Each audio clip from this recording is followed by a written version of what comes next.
All right, let's jump right into this explainer. Today, we're unpacking a fascinating breakdown from Mindscape Hindi that translates ancient philosophy into a modern corporate survival guide. I want you to picture this. You've just landed a huge promotion. You step into that massive corner office, the door clicks shut, and sitting across the desk from you is a veteran mentor. They aren't there to hand you some generic corporate brochure. No, they're giving you the tough love, unfiltered truth about what it actually takes to survive and thrive at the top. And that mentor, they'd probably start with this classic piece of Machiavellian advice. A wise person should be as strong as a lion and as cunning as a fox. It's an incredible duality. Think about it. If you're just strong, you're gonna walk blindly into traps. But if you're just cunning, well, you don't have the sheer force to actually command respect. In the corporate jungle, you absolutely need both. You need the strength to hold your ground and the strategic awareness to spot the traps before you ever step in them. Now, we need to clarify what the source actually means by a mastermind. It's not some movie villain petting a white cat. A mastermind is simply a strategist. Look, if you try to hold on to this pure glass-like innocence in the business world, that glass is going to get shattered. People will use you, they'll squeeze your efforts dry, steal the credit, and leave you stuck at your desk on a Friday night. So being a mastermind is really about self-preservation. You're controlling your own narrative with a cool, calculating head. To get you there, we're organizing the source's 12 chaotic rules into a clean 5-part playbook. First, facing the bitter corporate truth. Second, hiding your weaknesses. Third, mastering the power of silence and words. Fourth, building strategic relationships. And finally, learning to play with your brain, not your heart. Okay, part 1, the bitter corporate truth. And the mentor's reality check here is brutal. Are you just a pawn in someone else's game? Seriously, ask yourself that right now. If you're the one constantly doing the heavy lifting while someone else snags the promotion, the answer is probably yes. The corporate world will ruthlessly exploit people who are just too nice. Adopting a little bit of cunning isn't optional anymore. It's a required survival skill if you actually want to make an impact. Which brings us right to part 2, hide your weaknesses. Before you can outmaneuver the competition, you have to secure your own internal defenses. The source pulls directly from rules 1 and 10 here. Rule 1, never reveal your pain or fears at work. Why? Because that sympathetic smile your colleague is giving you, often that false sympathy is just a cover to catalog your vulnerabilities and use them as weapons later on. Instead, lean into Rule 10. Break your own mental limits, but do it in private. Push past your boundaries silently, so you become an absolutely uncontrollable, unstoppable force to everyone else. All right, let's look at how this internal defense shapes your outward communication in part 3, the power of silence and words. If your mindset is your shield, your words are your swords. The source lays out 4 specific tactics for the boardroom. First, master silence. Speaking constantly just lowers the value of what you say. Speak less and build a little mystery. Second, stay calm under fire. Third, think before striking.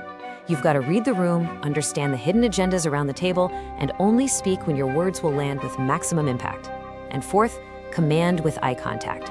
Shifting your gaze screams fear, but holding unwavering eye contact asserts absolute dominance before you even open your mouth. Think about your last really high-pressure meeting. Someone throws a taunting question at you. What do? If you lose your temper, they win.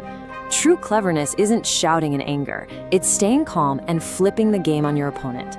World-class leaders don't explode over a passive-aggressive comment. They smile, stay dead silent for a second, and respond with such calm calculation that it makes the aggressor squirm. You win by simply refusing to play by their emotional rules.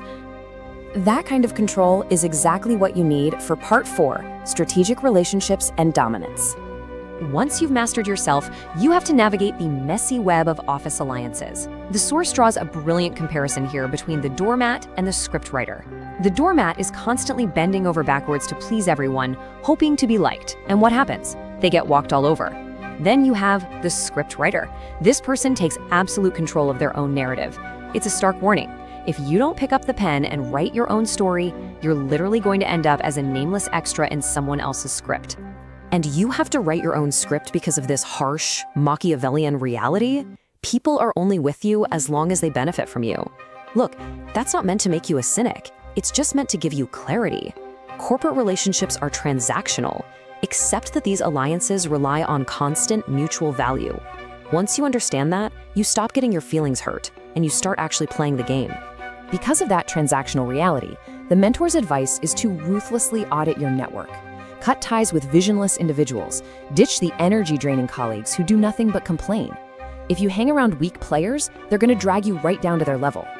Your job as a rising leader is to surround yourself exclusively with lions, people who force you to be sharper, faster, and better. Which brings us to our final and definitely most crucial section. Part 5, play with brain, not heart. This is all about execution. There's this great visual proverb the source highlights: the straightest tree in the forest is always the first one to get cut down by the lumberjack. If you're the straight tree, too good, always volunteering for the hardest jobs, never demanding credit, you're just gonna be chopped down and used for someone else's fire. Don't be the straight tree, be the patient lion. You calculate, you watch. You don't panic and rush into bad decisions just because of an artificial deadline. You wait for the exact perfect time to strike. It all boils down to the battle between your dil, which is the Hindi word for heart, and your dimag, the brain. The big takeaway here is that making critical business decisions based on your heart, on blind loyalty, or wanting everyone to be your friend is just going to leave you vulnerable and exploited. The corporate machine doesn't care about your heart. It cares about results. You have to pivot to using your dimag, your calculating, patient, and strategic brain. Now, let's be super clear about the nuance of this advice. Keep your humanity, but let your cold, calculated brain make the decisions. Becoming a mastermind doesn't mean becoming a monster. You should absolutely save your genuine kindness and your heart for your family, your real friends, and the very few people who have actually earned your trust. But when you walk into the office, the heart gets locked in the briefcase, and your brain drives the car. So, as we wrap up this analysis, we're leaving you with one final unavoidable question.